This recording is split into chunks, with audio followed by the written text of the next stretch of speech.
naannoo Oromiyaa uummata naannichaa waliin qindaa'uudhaan tarkaanfii garee hidhattootaa irratti fudhadhaan jira jedhu ilaalchisee har'a ibsa kenneera. Hoogganaan biiroo kominikeeshinii Oromiyaa Haayiluu Addunyaa ibsa gaazexeessitootaaf kennaniin gareen hidhattootaa kun haleellaa mootummaa dandamachaa hin jiru laafaniiru jedhan.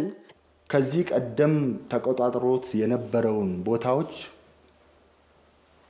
በቅንጅታዊ መንገድ በተሰነዘረበት ጥቃት ሌላ ቦታ ተደምስሷል። ብዙ ታጣቂዎች ተማርኳል። አሁንም በመመረክ ላይ ይገኛሉ ማለት ነው። ሀሌላ ቢፈቅንዳይን ረቲ ገገፈመን በርበዳኒ ጅሩ ሂደቶትኒ ሄዱን ቦጀመኒሩ አመስ ቦጀማ ጅሩ jijjiiramni jiraachuuf kun agarsiistuudha. Jijjiiramni jiraachuun kan ittiin beekamu yaa'idilee kan caffee marsaa lammaffaa irratti akka rakkoo guddaatti kan ka'aa ture gaaffii rakkoo nageenyaa ture. Tarkaanfii mootummaan fudhateen jijjiiramni jiraachuu bakka bu'oonni uummataa ofii isaaniin kan ibsanidha. Garuu ammas uummatni guutummaan guutuutti yaaddoo irraa hin baane. Ammas darbee dhokatee baqachaa lammiilee nagaa irratti haleellaa ni raawwata. Humna haleellaa raawwatu garee kana sadarkaa olaanaan hir'isuun adeemsaan immoo barbadeessuuf hojjechaa jira mootummaan. Kana irratti hirmaannaan uummataa murteessaa waan ta'eef mootummaa waliin waltaanii hojjechuun barbaachisaadha jechuudha. Dubbi himaan idila addunyaa waraana bilisummaa Oromoo Odaa Tarbii ammoo gama isaaniin tarkaanfiin mootummaan humnoota hidhate irratti fudhachaa jira jedhu kun dhara. Waraana bilisummaa Oromootu injifannoo gonfachaa jira jedhan. Sirni kuni kijiba dabarsuu kana akkuma aadaatti fudhatee jira. Waggaa afurii irra deddeebi'ee ibsa kijiba akkasii daddabarseera. Kijiba akkasii dabarsuu isaanii kun yeroo 12ffaa ta'u mala. Sobni hanga feete immoo irra deddeebitee jettes dhugaa hin jijjiiramu. Dhugaan lafarra jiru sirnichi sadarkaa hundatti guutumatti dadhabeera. Waraana isaanii harka caalaa Oromiyaatti erga bobbaasanii boodas dhuunfachuu hin dandeenye. Ji'a darbe keessa qofa loltoonni sirnichaa 900 ol ta'anii kan ajjeefaman. 100 baay'eetu booji'an. Kan miidhame immoo 1,000 caalu. Kan miidhame keessaa immoo baay'een isaanii yaalii waa argachuu dadhabanii fi moora cabsanii baqataa jiru. Sana wanti lafarra jiru. Malee akka sirnichi jedhu kana hin taanes hin ta'us abjuudha. Kana durayyuu ibsa adda addaa yommuu isaan dabarsanii keessaayyuu kan obbo Haayiluu Addunyaa kana yeroo darbee jaalmaruun ajjeefameera jedhee kan baasedha. Sanaaf hubatamuu qaba. Mootummaan kun soba uummatatti dhaamuu hin sodaatu. Qaanii isaan qabu. Wanti lafarra jiru waliin fakkaatu ibsa isaanii kana wajjin. Mootummaan Itoophiyaa garee shororkeessummaadhaan moggaase waliin nageenya biyyattiif furmaata yoo fide mari'achuuf qophiidhaa kan jedhee ture ka'umsa taasifachuudhaan akka naannoo Oromiyaatti garee hidhattootaa naannoo Oromiyaa keessa socho'an waliin mariif qophiin hin jiru jechuun kan gaazexeessitoonni kaasaniif obbo Haayiluun deebii kennaniin akkana jedhani. ኢትዮጵያን ሀገረ መንግስት ካላፈረስኩ ዜጎቿን ካላዋረድኩ በፍርሰቷ ላይ የሚል ግን በዚህ ላይ የኢትዮጵያ መንግስት የሚደራደር አይደለም ማለት ነው። mootummaa Itoophiyaa yoon diige malee lammiilee ishee yoon saalfachiise malee diigamuu ishiin fedhaa qaama jedhuun mootummaan Itoophiyaa kan waliin mari'atu miti.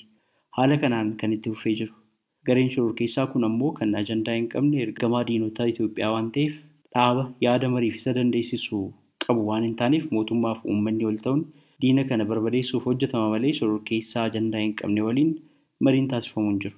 Obbo Haayiluun itti dabaluudhaan dargaggoonni dogoggoranis ta'e osoo hin beekne garee hidhattootaa kanatti dabalaman karaa nagaadhaan harka kennatanii hawaasatti haa dabalaman mootummaan naannoos waamicha dhiyeessaafii jiran. Dubbi himaan waraana bilisummaa Oromoo Odaa Tarbii marii nageenyaa ilaalchisuun ejjennoo mootummaan naannoo Oromiyaa ibse kanarrattis yaada kennan qabu. Duraan kan hubatamuu qabu nuti waboon takkayyuu mariif nageenya dhinnee hin beeku. Nuti kaayyoo uummata Oromoo galmaan ga'uuf qabsaa'aa jira. Sun karaa mariitiin furmaata argachuu danda'a taanaan gaariidha. Garuu jalqaba akka sirnichi nageenya hin barbaanne waan hubanneef kan qabsoo hidhannootti seenu. Kan uummata irratti waraana labse akka sirnicha ta'e hubatamuu qaba. Kana dura jenneerra ulaagaa lafarra keenyeerra. Marii keessa seenuu barbaannaan ulaagaa kanatti guutamuu qaba. Ulaagaan sun immoo warri dhimma siyaasaa hidhamanii hiikamuu qabu. Biiroon paartii siyaasaa mormituu kan cuccufamanii deebiin babbanamuu qabu. Waraanni Oromaa kan Oromiyaa irratti bobbaafaman hundi ba'uu qabu.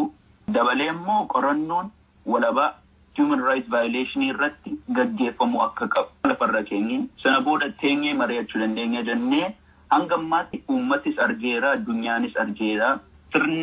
Sirni abee kuni afaaniin nageenya yoo dubbataniyyuu nageenyaaf miti gochaanii uummata ajjeesuu uummata hidhaatti galchuu miidhuu sana malee wanta biraa irraa argamee hin beeku. Har'a waan fedhan haa jedhaniyyuu guyyaan isaan irra deebi'anii marii nu kadhatan fagoo miti. Galteenyee mari'achuuf qophiidha yeroo sanayyuu.